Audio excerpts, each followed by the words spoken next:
Hey, campfire crew, let's get it on.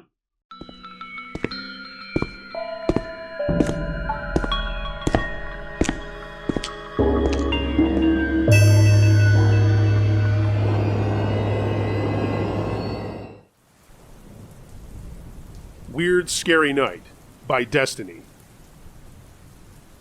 I was sleeping one night, and I woke up on my door being busted open from someone coming in.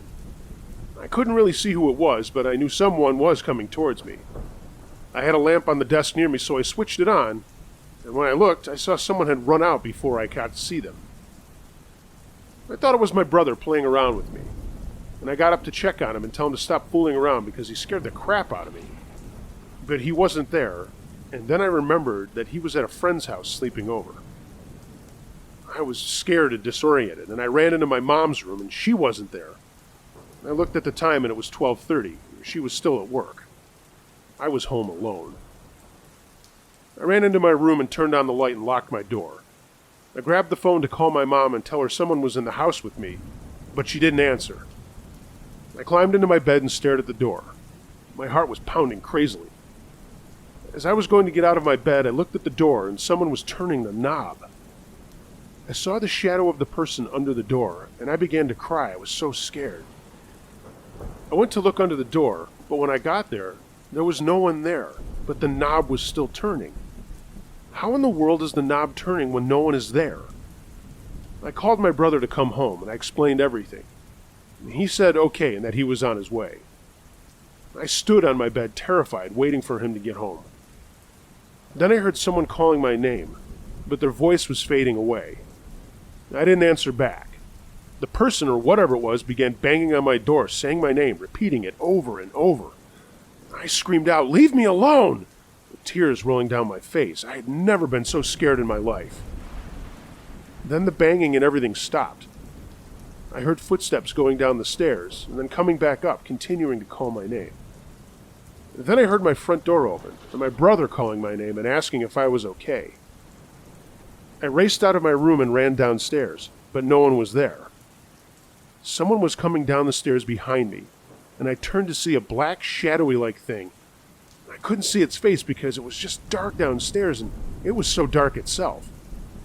I was heading to my front door to run out, and something had grabbed my ponytail, and I felt something scratch me. I opened the front door and ran out of the house and bumped into my brother, who was just about to enter. I was screaming and saying, "Don't go in there! Don't go in there! There's something in there!" And my brother entered, and whatever it was gone. It was like everything went back to normal after my brother came. I went and slept with him in his room. I woke up in the morning with my mom being home, and I didn't tell her anything because my brother said not to. I went to the bathroom to find a big scratch on my arm. Every time in the night I hear the person calling my name, but I avoid it because I'm so terrified, and one time I remember it calling my name and I had followed the voice, but no one was there. I woke up the next day to find that I had lost my voice. After that, the only thing I see every night is a dark shadow over me when I'm laying in bed. That's the only thing that happens. I don't know if I'm going crazy or something, but my mother and brother tell me I'm not.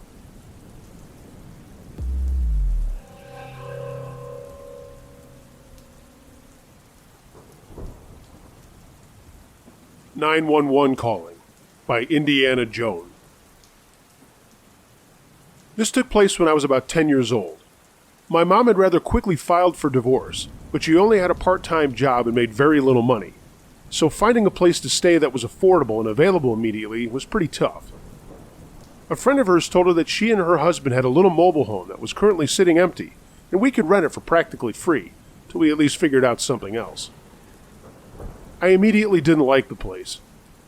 Part of this, I'm sure, was due to my parents' abrupt divorce and having my life turned upside down. But it was also just the house itself. We lived in a mountain town, and this mobile home was way up a steep mile-long driveway.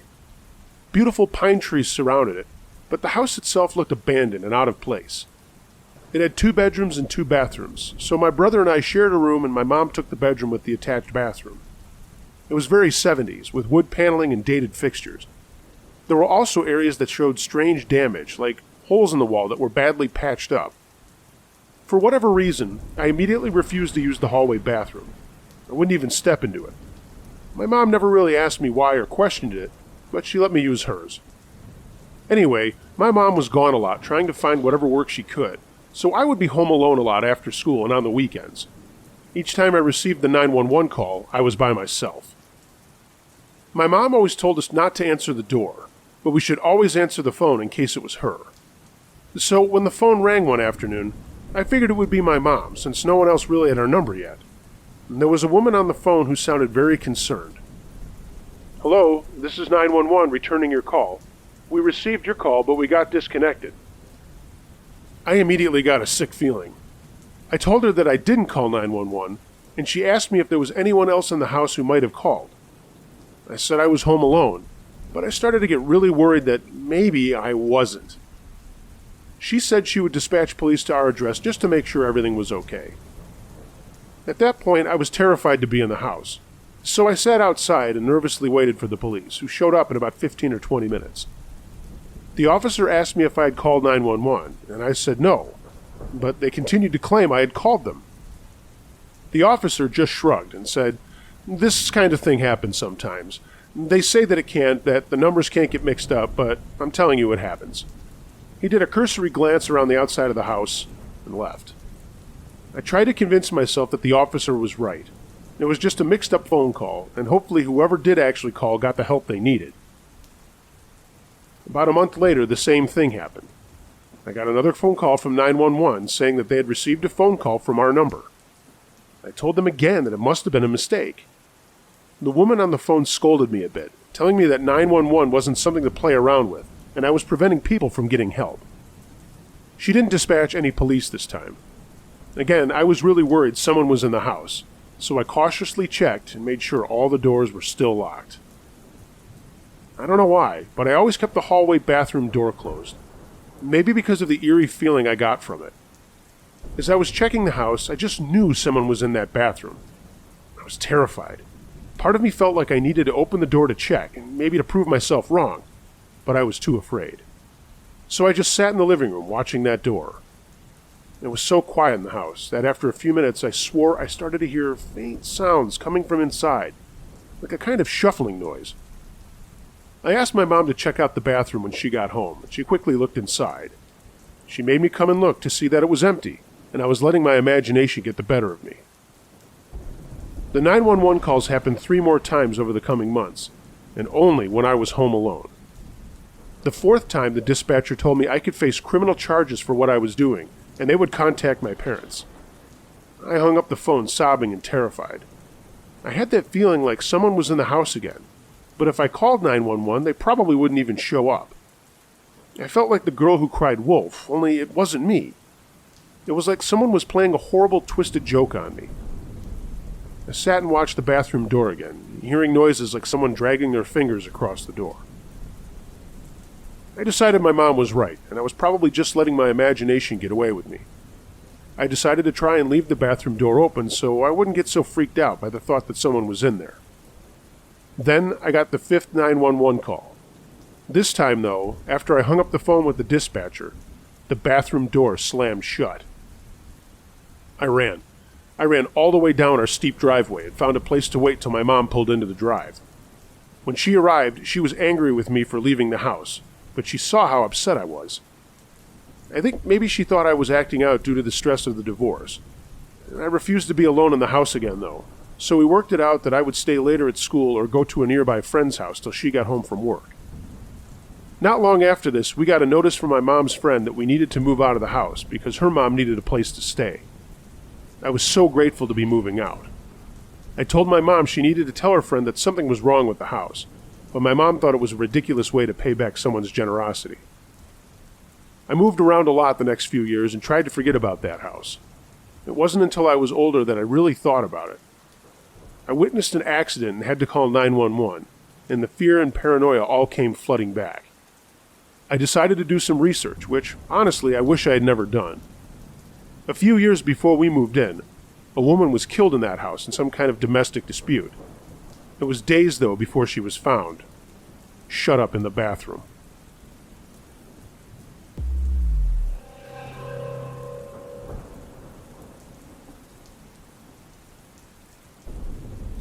Home invasion. My parents went out for dinner one night when I was 16, and I stayed home alone by myself. I'm a male, by the way. After a while of watching TV that night, I heard the front door squeak a little. I lived in a split-level home and was in the other room when I heard the door open and could hear every step as someone walked in the house. I wasn't sure if it was my parents returning, but I didn't think it was. I quietly walked over and looked and noticed there were 2 intruders. I saw and heard them opening drawers, and they were here to steal. I felt a chill as it hit me. What am I going to do? I had to get out of there. I couldn't let them see me. So I went downstairs, walking in the dark. I found the phone and dialed 911. Now I could only hear one set of footsteps, and I was thinking, where is that other guy? I realized I was paying too much attention to the dispatcher, and not as much attention as I should have to the intruders. I gave the 911 dispatcher the information of what was going on, my address and so on. She asked how many were there, and I realized that I really didn't know. I walked over to the gun closet that was nearby, and got the key which was hidden, opened it, and the first thing sitting there waiting for me was our shotgun. It clicked in my mind that I am way out here in the sticks. No one else is nearby, and the police response was going to take longer than average, probably closer to 10 or 15 minutes. The shotgun was already loaded because it was meant to be a defense gun for this very reason. I informed the 911 dispatcher that I had a shotgun. She told me not to use it and to go hide in the bathtub. Instantly, I thought that was not the right thing for me to do. To corner yourself in a very confined space, where if they come in looking for you, you're really trapped. I told her no. I have a really clear view and I can see a reflection off the glass window at the bottom of the stairs where, if they came down the stairs, I would see them. I was in the dark, and they were in the light, so I felt I had a strong advantage. I could hear them milling around, going from room to room, and looking through things. At this point, I could hear them walking towards the top of the stairs. Then it became much more serious to me. Again, I thought, now what am I going to do? They were starting to come down the stairs. I needed 2 hands to operate the shotgun, so I told the 911 dispatcher that I was putting the phone down. She said, do not put the phone down, but I put the phone down. One of them was coming down the stairs, and when he got to the landing halfway down, I could see the light behind him casting a shadow of his reflection on the wall. I realized that now he is literally like 5 steps away from me. I have to stop this right now, I remember thinking. I yelled out, don't come down here, I have a gun. I called the cops, they're on their way, get out. The guy froze for a few seconds, surprised. He tried to hide himself up against the wall, and now I could clearly see his shadow. It didn't look like he was planning on leaving. I got even more nervous, more anxious. It was a standoff.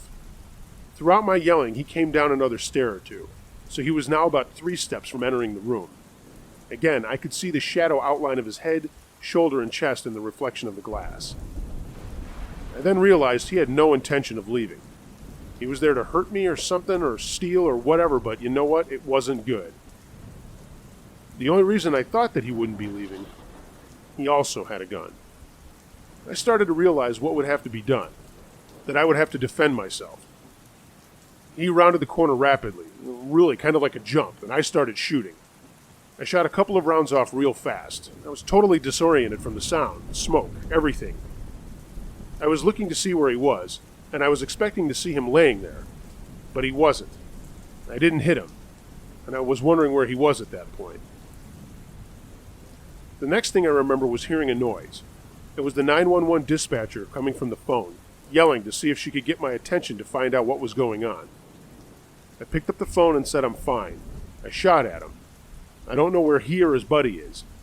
It was reassuring when she said the sheriff should be there momentarily, and it was a huge relief to know that the help was almost there. She directed me to go to the window and look, and sure enough, there were lights all over the place. She told me to close the door to the basement, put the weapon down, and lie flat on the floor because they were going to have to come in and search the house, and they didn't want to mistake me for being one of the intruders. I heard them come into the house and shouting, "Sheriff's Department!"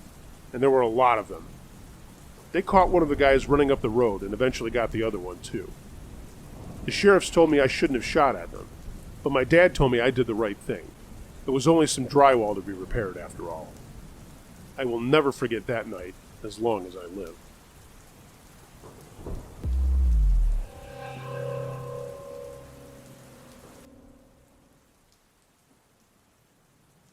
Home Alone in My New Apartment by Cold Gray Ash.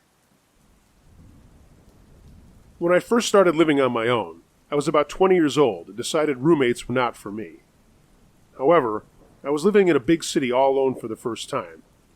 It was pretty scary, so every night I would check the door and the windows and make sure they were locked before I went to bed. It became a little bit of an obsession. I would check several times sometimes. After a few weeks, I relaxed a little and got into a routine.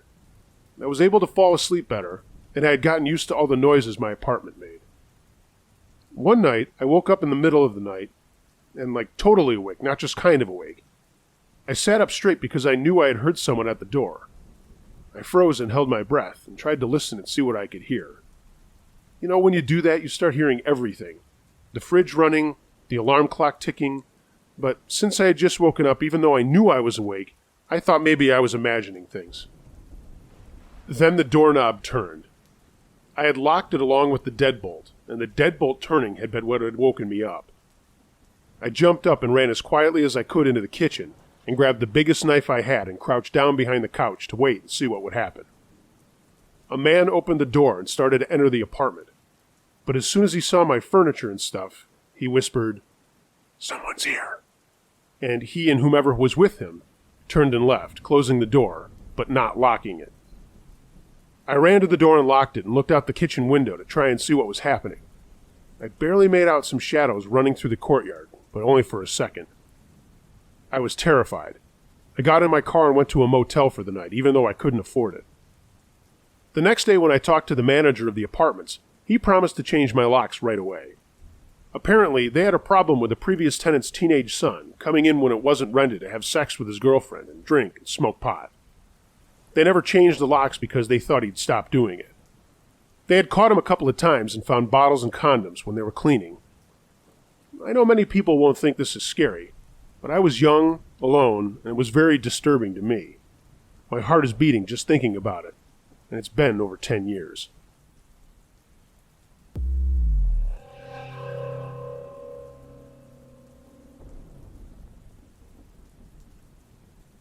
The Down on His Luck Creeper. My boyfriend works nights, and so I am home alone with our son most nights during the week. We live in a smallish, very safe town in the Midwest where violence and murder rarely happens. When our son was just a baby, probably only a month or two old, my boyfriend had this acquaintance from work. The dude, a middle-aged guy, had just moved to town and was kind of down on his luck, according to my boyfriend. The guy didn't have a car or know anybody, so my boyfriend, being the nice guy he is, would give him rides back and forth to work. I met the guy a couple of times, and he seemed like a nice guy, always calling me sweetie and cooing over the baby. After a couple of weeks of helping the guy out, I guess he got comfortable enough with my boyfriend to whip out a baggie of meth on the way home from work, which my boyfriend politely declined. Turns out, the reason the guy didn't have a car was because he had just gotten released from prison after doing 15 years for aggravated assault and attempted murder. My boyfriend, while not wanting to piss the dude off for obvious reasons, gradually stopped giving him rides and answering his phone calls. One summer night when my boyfriend was at work, I was sitting in the living room doing some sort of craft after I put our son to sleep upstairs. The front door opened directly into our living room. It was a single family, a tiny house on the outskirts of town. Well, suddenly, my cat started going nuts, his fur standing up and his tail bushy and huge. He was hissing and staring at the front door, and when I looked to see what he was freaking out about, my heart dropped. Someone was standing outside the front door, staring inside. I didn't realize it was the prison dude until he opened the fucking door. Now, it's a small town, not out of the ordinary to leave our doors unlocked. But he came inside the house. He was tweaking out of his mind, very jittery and erratic. I stood up and said, "Hi, can I help you?" Because I didn't know what else the fuck to say. My heart was beating so fast and my mind was going a mile a minute, recognizing that my infant was upstairs sleeping and my phone was charging up there too. He said, "Is the kid home?" Meaning my boyfriend. I said, "Yes, he's sleeping with the baby upstairs. Is there something I can help you with?" As soon as I said my boyfriend was home, his demeanor changed and he became more nervous, saying, Oh, I'm sorry. I thought he'd be at work." He left quickly after that, saying that he'd text him later. As soon as he left, I locked all of the doors, grabbed my phone and my son, and called my boyfriend to tell him to come home. We moved shortly after that because I couldn't sleep well when I was alone. This is the scariest part. A few weeks later, the guy got busted breaking into someone's house, kidnapping and sexually assaulting the wife of someone that owed him money. He also got caught setting up a hit on somebody with an undercover cop. He will be in prison forever. If I wouldn't have said that my boyfriend was sleeping upstairs, that could have been me.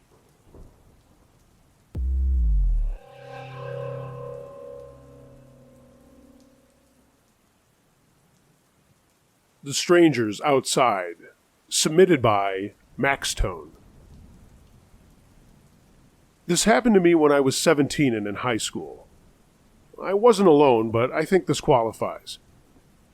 I was over at my girlfriend's house and wasn't supposed to be there, as her parents were out. We weren't having sex yet, but there was a lot of making out and heavy petting. Heavy petting, I'm dating myself now. This was in the late 80s, by the way. My girlfriend and I'll call her Sandy, were in her basement watching movies, and this was the best place because the windows all had curtains, and there was a door to the back if her parents came home and I needed to beat a hasty retreat. We were making out and she asked if I wanted some popcorn. I said sure, and she went upstairs to microwave some, but came down and said that she heard some weird tapping on the kitchen window. When she looked outside, there was nothing there. It was summer, and I told her maybe a bird was pecking at something.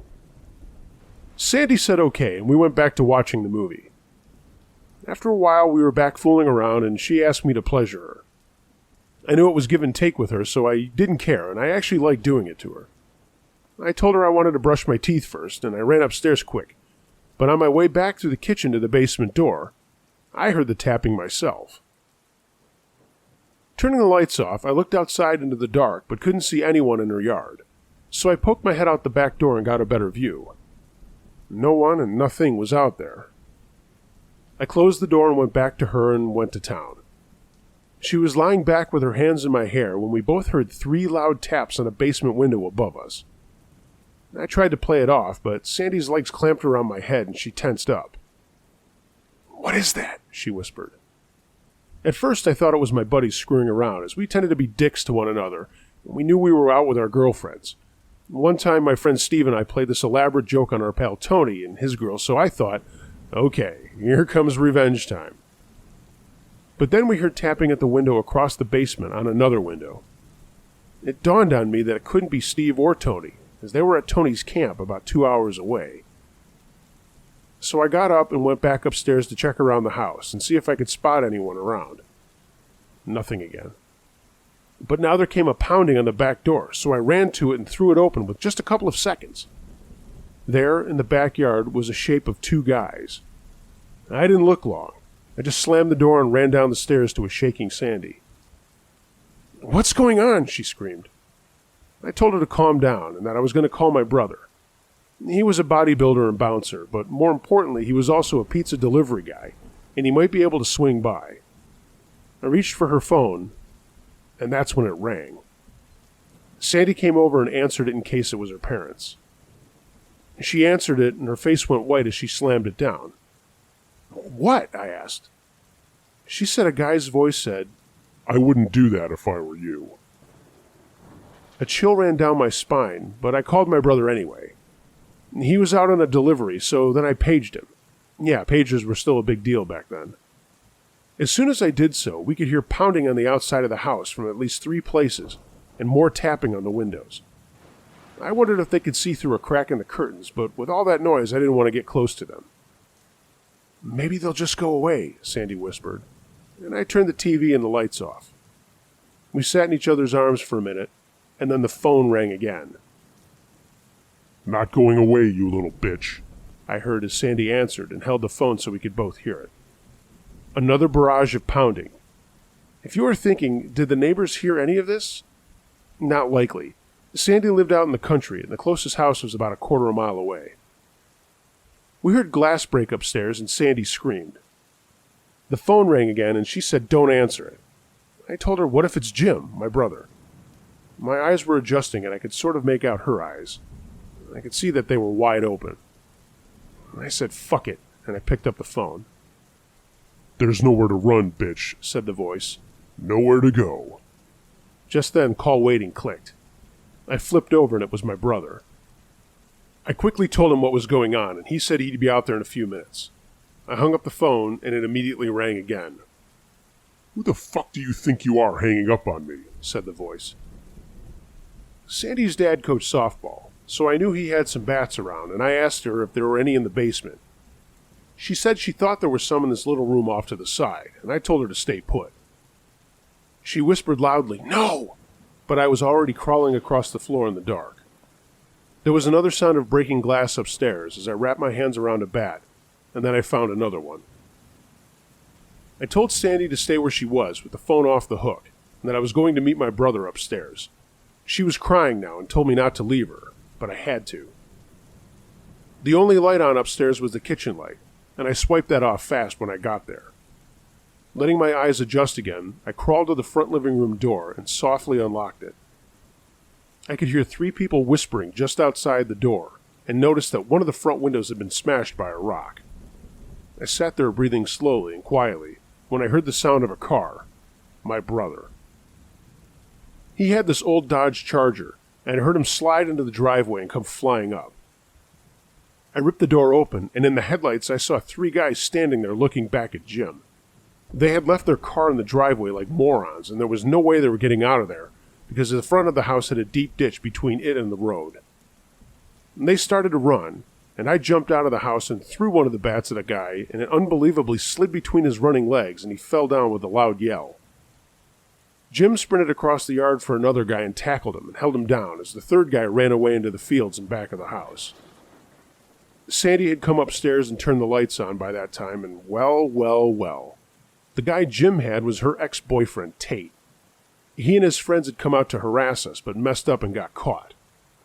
Tate also was caught with his dad's cell phone, and if you remember the size of those things back then, that was something he couldn't possibly hide. I had his buddy in check, and Jim told Sandy to call the cops. She ran back inside and did.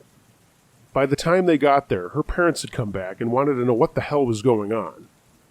The cops took Tate and his friend away, and then had their car towed. Sandy's dad thanked my brother for coming out to help, and Jim said no sweat, and after talking a little more to the police, told me he was going to take me home. But not before Sandy's dad chewed us out for breaking the rules. I mean, he was royally pissed at us.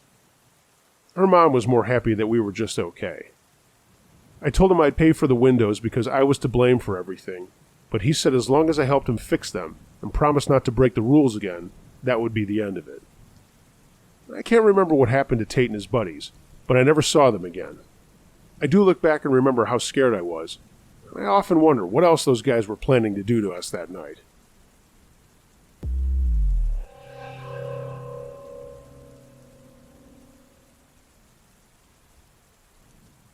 Devilish Delusion. I moved into a very small apartment in February of last year. My landlord, Olivia, was a sweet older woman who would cook too much and bring me much appreciated leftovers. She was great to me, even after telling her my problem. I'm antisocial, but she didn't mind renting to a reclusive young girl who reminded her of her daughter. Every few weeks she would knock on my door and then leave, letting me know she was leaving something for me. I loved that. Not even my family could cook so well. The next morning, I would wash and leave her the empty containers outside my door, and by an hour or so later, she would have taken them back.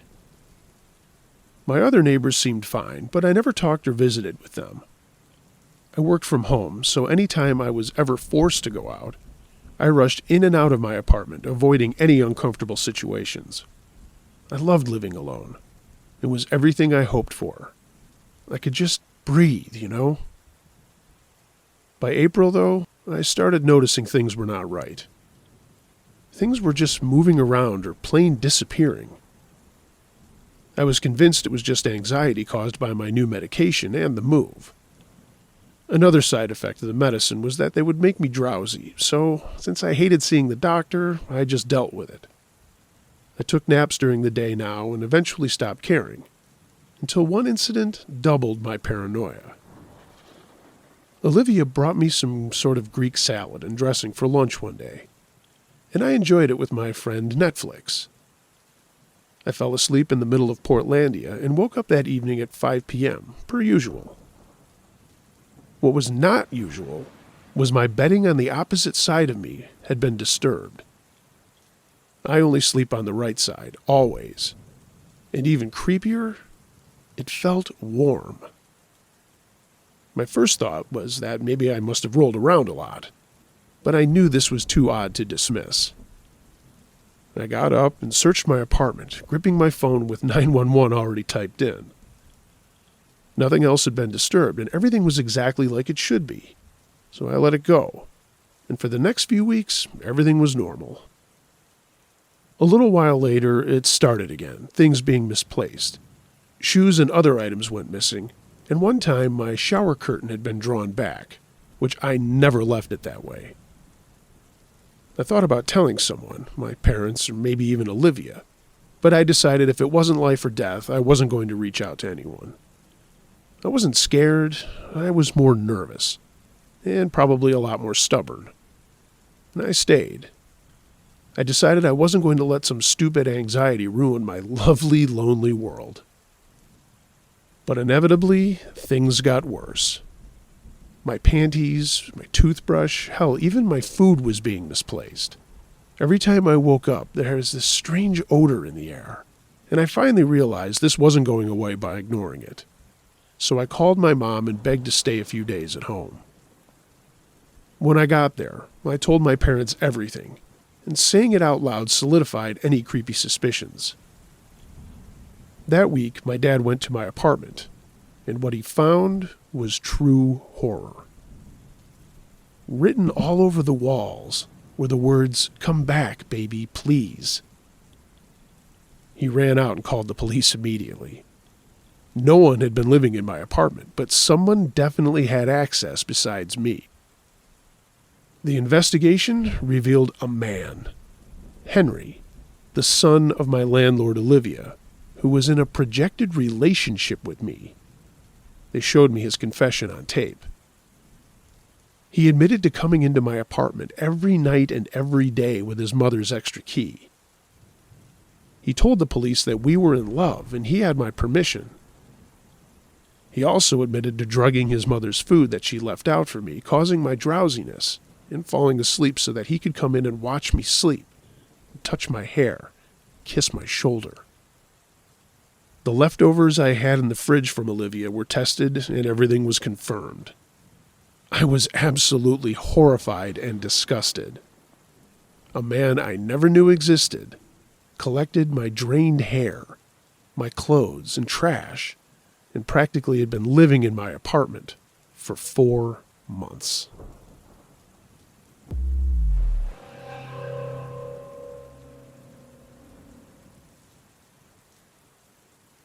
Psycho pays a visit.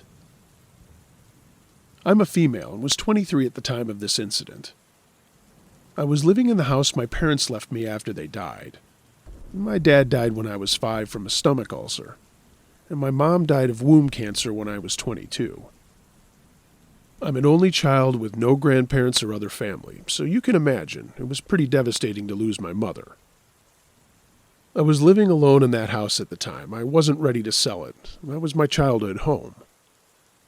The way the house was situated was pretty perfect for any criminal behavior, I guess, because although it wasn't isolated, with neighbors a stone's throw away on both sides, it was surrounded by tall trees at the front and backed onto a forest. The first odd thing that didn't really seem odd at the time was that someone was ringing the doorbell a lot very early in the morning that day. At first I ignored it because I was still grieving and depressed, so I really didn't care about the outside world at the time. Anyway, the person seemed to leave after 5 or 6 rings, and I fell back to sleep. Cut to the afternoon, and the doorbell rang again. This last time I couldn't ignore it, because the man outside could see me through the blurry glass door in my hallway. So I answered, and this homeless-looking man with a huge backpack on the ground started asking me about my house. He obviously wasn't part of any company, so I thought he was an oddball trying to see how easy it would be to rob my house. I politely told him I wasn't interested in anything that he had, and closed the door. He stood there for ages, but I saw that he eventually left, and I brushed it off. 20 minutes later, he was back. Thank God I locked my door, because I saw him walk straight up to the door and start trying to open it. I shouted through the glass at him, and he looked shocked and said he knew my mother. I just ignored him and called the police straight away after checking all the doors and windows were locked. While I was still on the phone, I heard him using what sounded like tools, and I was getting scared he was about to break through the door.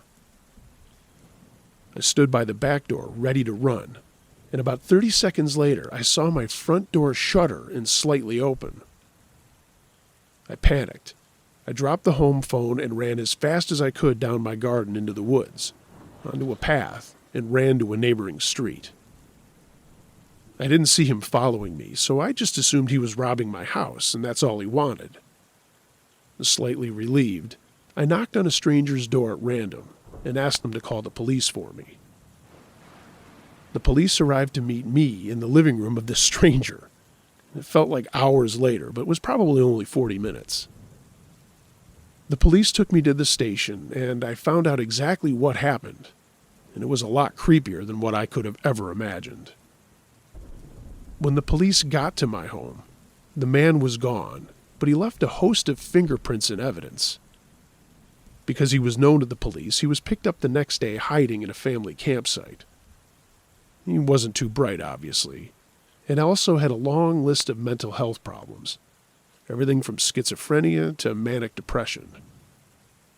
He had used a long screw-like tool to break my door lock by hammering it through, and once inside, he left huge carving knife marks all along the hallway, as well as muddy handprints and creepy carved-out words on all 4 of the bedroom doors. All those words were almost all spelled incorrectly, like the word bitch, as well as the phrase gut you. It might not sound like much, but I can't explain just how scary it is to see slice marks meters long covering your hallway. He also left a large knife stabbed into one of my bedroom doors, his fingerprints and all. He didn't steal anything as far as I was aware, but he had actually left a note for me that morning when I hadn't answered my door, although I never saw it because he'd left it under a plant pot. His spelling was atrocious, so it was hard to even fully understand what the note said, but he proved that he knew my full name, age, and that I lived alone. Frustratingly, I wish I could say he was sent to prison for a long time, but in the end I think he only got around 3 years, even though he was wanted for other petty crimes and a more serious case of rape. I never saw the guy again, and I have sold my old home, but I still can't bring myself to answer the door for strangers to this day.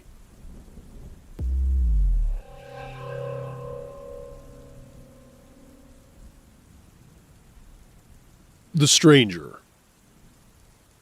So I must have been around 9 years old when this happened. My mom was a single mom, and I had a much older brother who lived away from home. We basically lived in the middle of nowhere, just the 2 of us. Our closest neighbor was within 15 minutes running distance, maybe, but certainly not shouting distance. We had an old main road which ran past our house, and we would maybe have 2 or 3 cars pass our house in the evening. Those who were either heading into our local town or trying to avoid driving on the main road. Our nights were almost always very quiet. It was the kind of place where if there was a knock at the door, your blood ran cold for a couple of seconds. Usually it was someone who was lost, or occasionally someone who had crashed their car in the awkward winding road. Also, for some reason at the time, probably because we couldn't afford it, we also had no curtains, and these big, huge windows along both walls of our living room. It would creep me out a bit when I was on my own, but with my mom I felt okay. This one Friday night, I sat with my mom watching a movie in our PJs with our dog, our weekend tradition. It was dark and must have been late, and the knock at the door happened. We did the obligatory double take at each other as both of us instantly freaked out for a second. But then, my mom being the parent, calmed down, and I calmed down too. She headed to the door with me following close behind and hiding behind a fridge.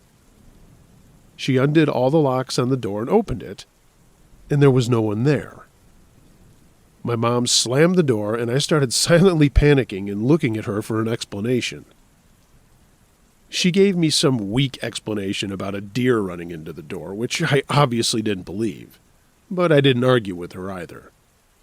She seemed to convince herself that everything was okay and then packed me off to bed. So, Saturday night came. And being a child, I had pretty much forgotten the night before, and I think my mom had convinced herself it didn't happen. I don't think it's too hard to work out what happened next. The knock came again. I instantly remembered the night before, and a chill ran through me. I don't know if any of you have ever seen your parents look really scared when you're little, but there is nothing more terrifying for a child. My mom obviously tried to act normal, and we were making our way to the front door again. I was hiding, and again, when my mom opened the door, there was no one there. She once again slammed it, but this time, it really freaked us out. As I said, our living room had big, huge windows on both sides.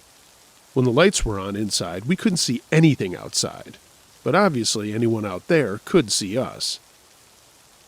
Our living room was also at the center of our house and had the only phone in it in front of one of those big, huge windows. The thought of walking into that room and having whoever had just knocked on the door watching us from the outside was beyond creepy. So we sat in the kitchen for a bit, after scrambling to close the kitchen blinds, which we never usually bothered to close because they looked onto a forest at the back of our house. Eventually, my mom decided she had to do something. She told me it was probably just kids, which even as a child I knew was her grasping at straws. Then she headed over to the phone to call the police, and eventually they turned up. They did a walk of the property after saying to our faces, "Ah, man, that's creepy," and they also found nothing. They gave us a number and told us to call if it happened again. And the same thing happened the next 3 nights. The police came every time, but as we really lived out in the middle of nowhere, I can only assume it took them too long to get to us, and by that time, whoever it was that was out there had disappeared. Obviously, my mom was terrified by this point. Living alone with just her young daughter in the house, I can't even imagine how scary it was for her. So the police agreed to do a stakeout on our house that night. We had a little country path which runs off the main road and along the front of our house. So they set up there, slightly around the corner, with their lights off. It was either a Thursday or a Friday again, and I was allowed to stay up and see what happened. I mean, it was exciting, but it was still scary for a little kid. On their stakeout that night, the police observed a guy driving in his car with his lights off, killing his engine a few feet up the road from our house, and then rolling into the side road in front of our house. A perfect view of our living room. He sat there for 2 hours watching our house before getting out and sneaking up to the front door. At that point, the police pounced on him and arrested him. It turned out to be some creepy man who lived several towns away, at least 20 miles or so, and he would come just to watch my mom at night, and then freak her out by knocking on the door. Neither of us had even met him. We didn't know his name or his face. I mean, I as a child was blissfully unaware of his very existence. We never found out why or when it started, but it ended, and I'm glad for that, I guess.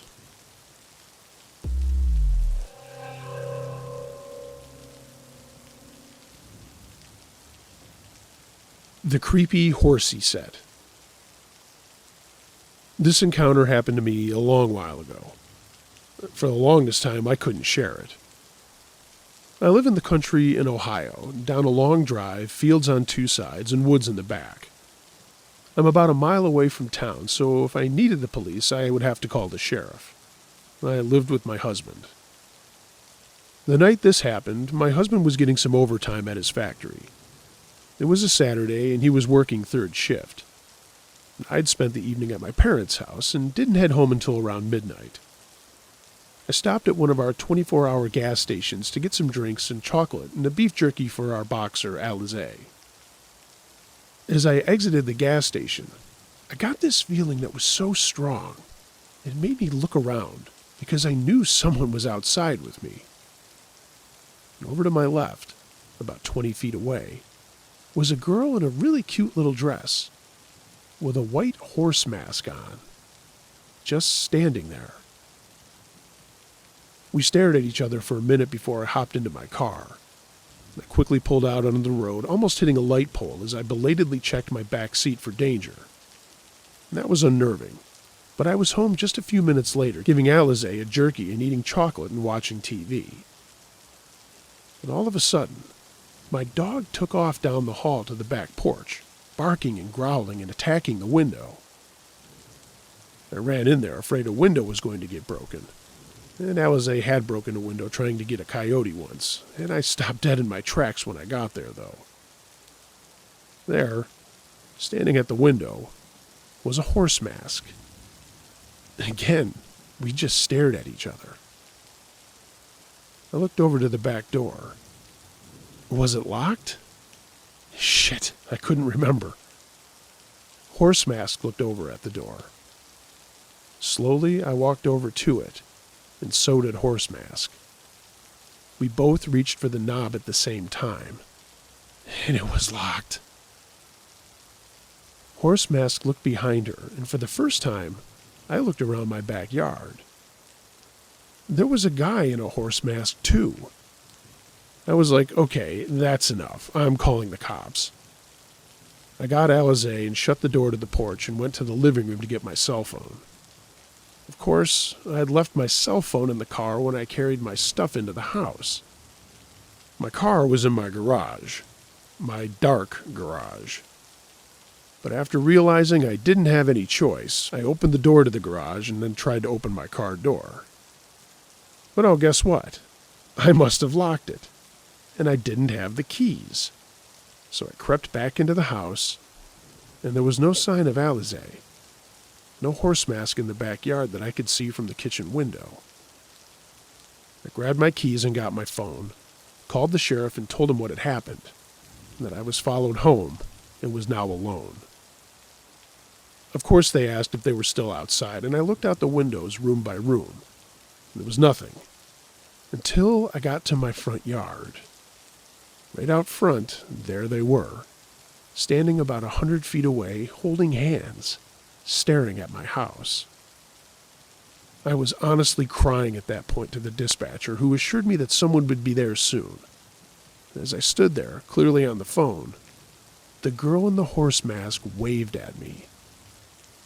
Then the two of them walked hand in hand down my lane and out of sight. It took the sheriff 10 minutes to get there. They didn't find anything. He told me the guy probably had sat in the car and then followed me. He also said it was just kids being kids. My dog didn't come out of my bedroom the rest of the night, and I sat up listening to silence until my husband got home. And a couple of weeks later, someone from the sheriff's office stopped by to follow up. They said that they checked the camera at the gas station, but all it showed was a girl walking up by the dumpsters and standing there until I left. And then she just walked away.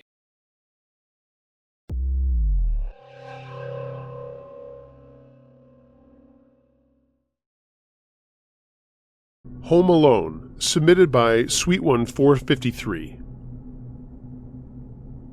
Growing up in the country was a lot of fun on my family farm, but there was one time something terrified me that I'll never forget.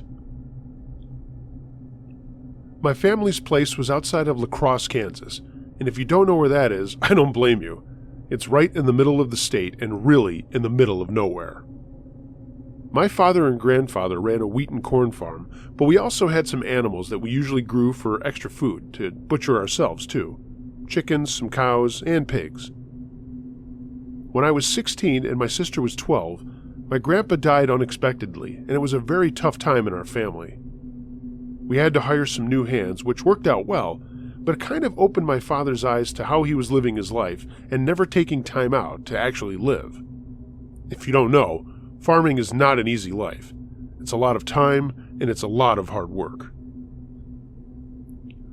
My mother finally convinced him to take some time off. It was winter, and she told him to go visit my uncle in California and just relax. She would stay home with us and give him some time to just be by himself and figure things out.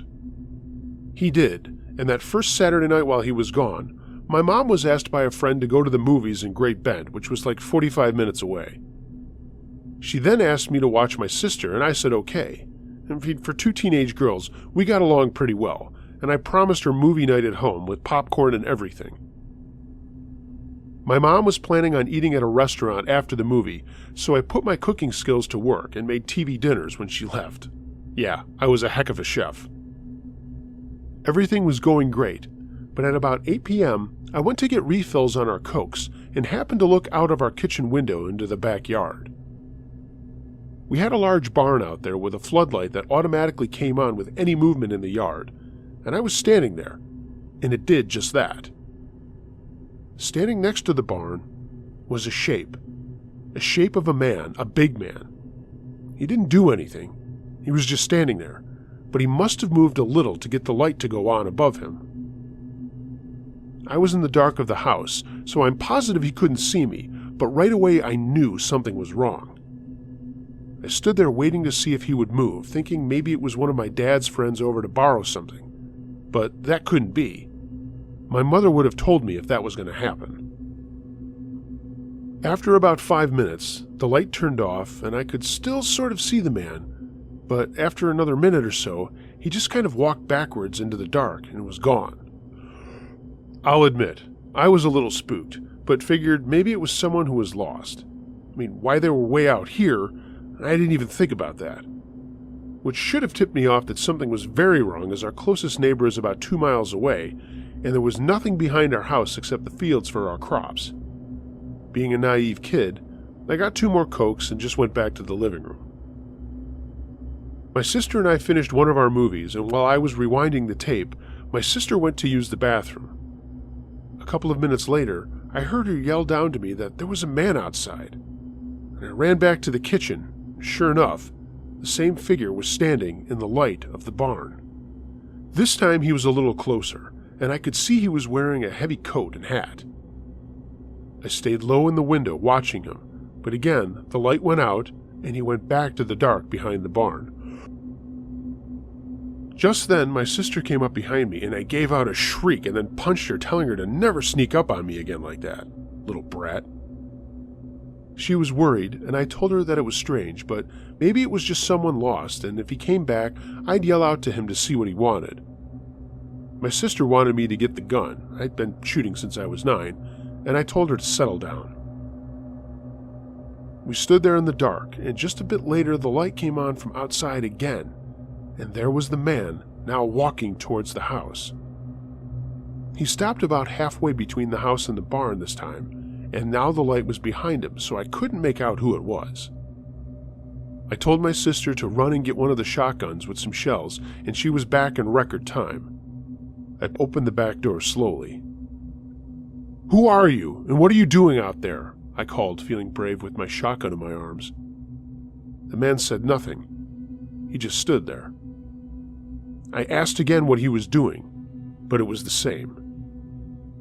"You'd better get going on before I wake up my dad," I said, lying, but not wanting him to know it was just us two home alone. The light went out, and I saw him walking back to the barn in the dark again before the light clicked back on. I went back inside, told my sister to call the police, and then made sure all the doors and windows were locked. I took the phone from her and told the police what was going on, and that we were sure it wasn't a friend of the family. They said they'd be out as soon as they could, and to just stay put until then. I hung up, and then we waited to see what was going to happen.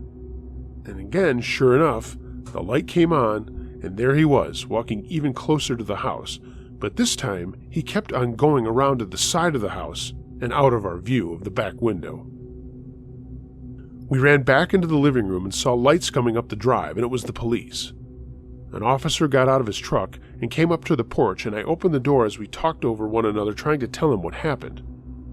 He calmed us down a bit and then said he was going to look around and for us to just stay inside. About 10 minutes later, he knocked on the door again and we let him in. He hadn't found anything, and he thought we probably scared him off for good when he pulled up into the driveway. We thanked him, and he said to call again if something else happened, and that he'd drive by again later on just to make sure that we were safe. Nothing else happened, but we were still pretty scared. It was about 11:30 when my mom should have been getting home when we heard glass break on the side door, and I looked into a mirror that was propped so I could see the side door without leaving the living room.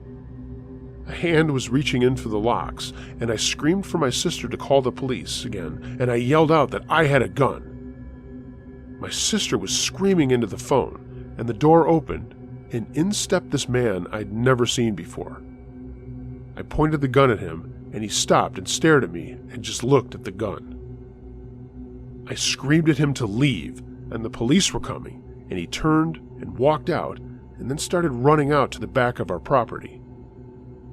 The police weren't that far away, and they came flying up our driveway, and the policeman got out of his truck and started yelling at the man who was still creeping around our barn. 2 other sheriff cars also pulled up, and they surrounded the guy, caught him, and arrested him. Not long after, my mom pulled up, saw the police cars, and was hysterical that something happened to us, and between all of us, we told her what had happened. The guy was some drifter who had overheard my dad talking to someone in town that he was going out of town, and that it would just be us ladies at home. When they caught him behind the barn, he was trying to hide a pistol, and he had ropes and tape in a plastic bag that he had left outside of the house. They took him away, and my parents did a bunch of legal things to make sure he would never come back, but that was a scary night. My mom beat herself up for years for not being home with us, but my dad said I did the right thing by getting the shotgun out and letting the guy know I had it. I've got kids of my own now, and every time I leave them alone, I think of that night. I know I can't live my life in fear, and I don't, and my kids are great on their own, but I still think about it.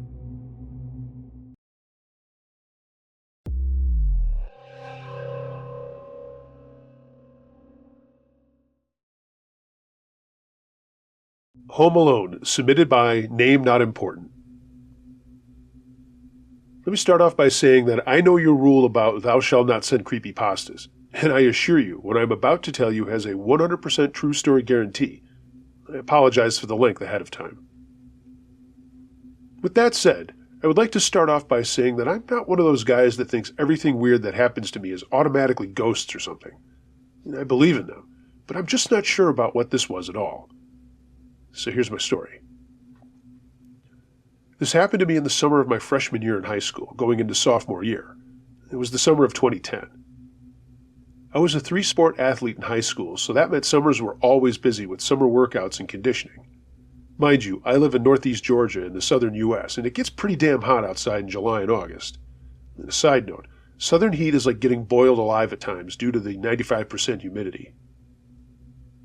Anyway, we had just gotten out of football conditioning practice, and we would all usually grab a bite to eat for lunch, and then head to the river to cool off before we had our afternoon practice. But seeing as how everyone was busy and couldn't go, I decided to just head home. Our house had 2 stories, and my bedroom was on the 2nd floor overlooking the driveway and garage. I knew I was home alone because my sister was at our grandparents' house 30 miles away, and my parents were at work.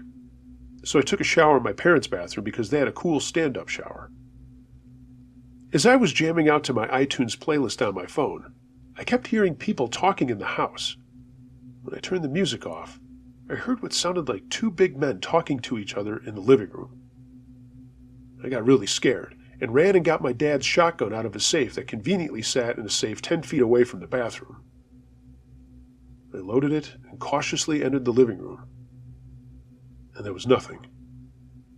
I searched high and low, all through the house, and not a damn thing. I could have sworn that I heard what sounded like 2 very deep and gravelly voices talking to each other through the wall, but I couldn't find the source. All the windows and doors were locked, and nothing was out of the ordinary. I chalked it up as a creation of an overactive teenage mind and just went on with my day. It was midday at this point and hotter than the gates of hell outside, so I decided to stay inside and go upstairs to my room, gun in hand, and turned my Xbox on to play a little Call of Duty World at War. At least it was comfy in our house's air conditioning. As I was playing, all of a sudden I had an overwhelming sense of fear wash over me. I can't explain it other than, some bad shit is about to happen, and you don't know what it is or why.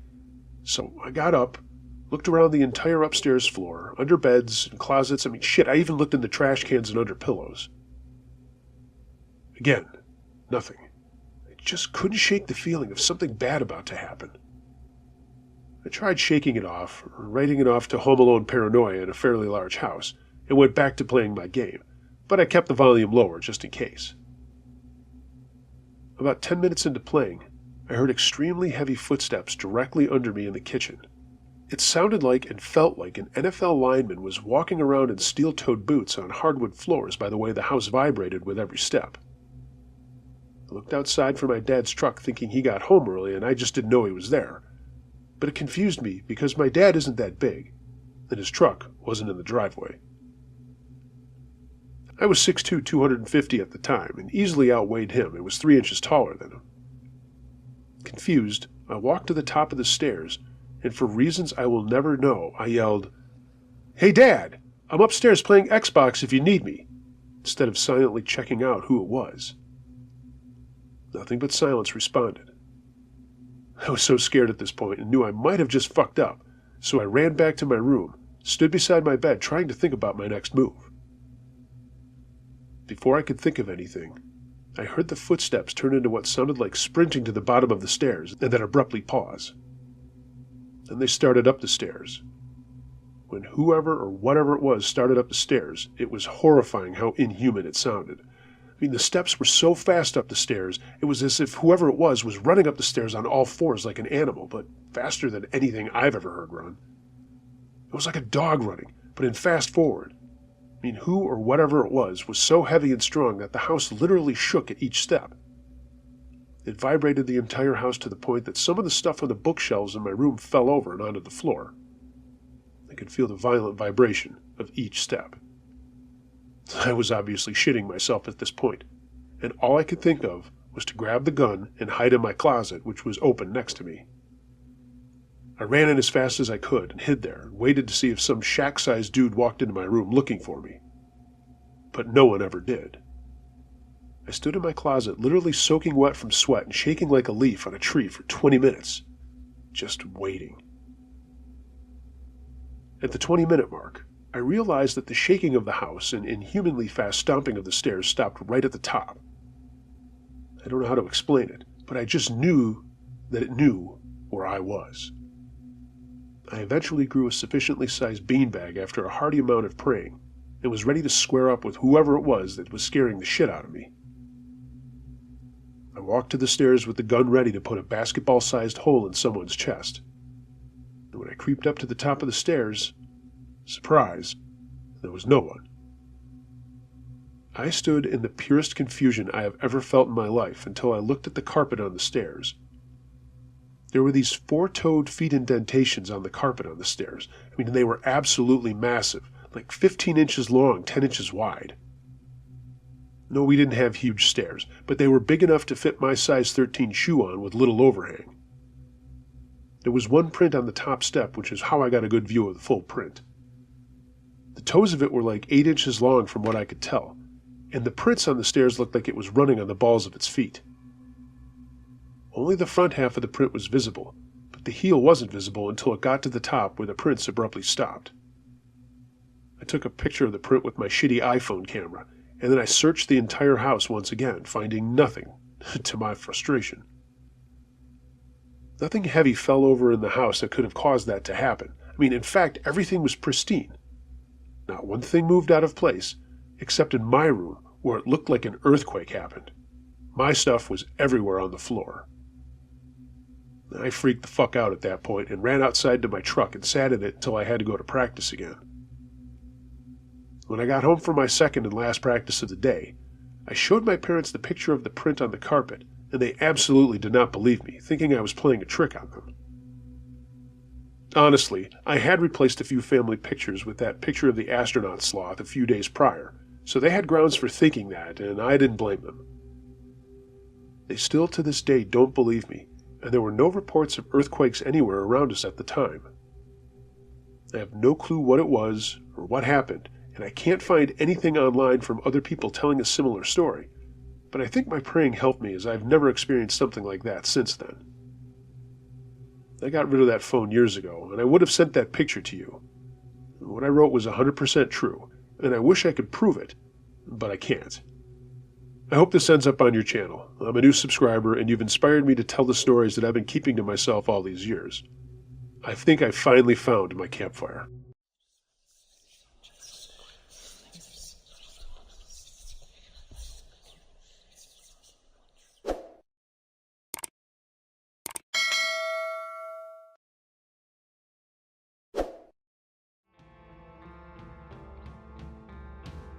Hey gang, thanks for listening to this episode of Uncle Josh's True Scary Stories. If you have a true scary story of any nature that you'd like me to narrate, email it to unclejosh.truescarystories@gmail.com. I read them all. If you're catching this episode on YouTube, please give it a like if you did actually like it. Leave a comment below, I'd love to know what you thought of the stories. And if you haven't subscribed, hey, why not give that a shot? Maybe even tell a friend about what I'm doing. I sure would appreciate it. Follow me on social media, and if you'd like to support my channel a little bit further, find a link to my Patreon page in the description below, and consider purchasing some Uncle Josh and Campfire Crew merchandise. A link to my storefront at tpublic.com is down there too. Thanks for sticking in there with me, guys. You probably can't tell, I hope you can't tell, I'm battling some pneumonia. This goes back to an episode or two ago telling you about my irritating battle with an insurance company. Yeah. 3 specialists and my primary doctor don't know any better, but some asshole in pharmacy benefits does. This is where it's got me. So thanks for hanging in there with me, guys, and appreciate all the support. Appreciate the nice messages that you've sent me via email and direct message. Everyone, be excellent to each other. And until next time, be wary of things that go bump in the night. It could be anything. A ghost, a monster, or the guy next door. I gotta be out of my fucking head doing this with pneumonia.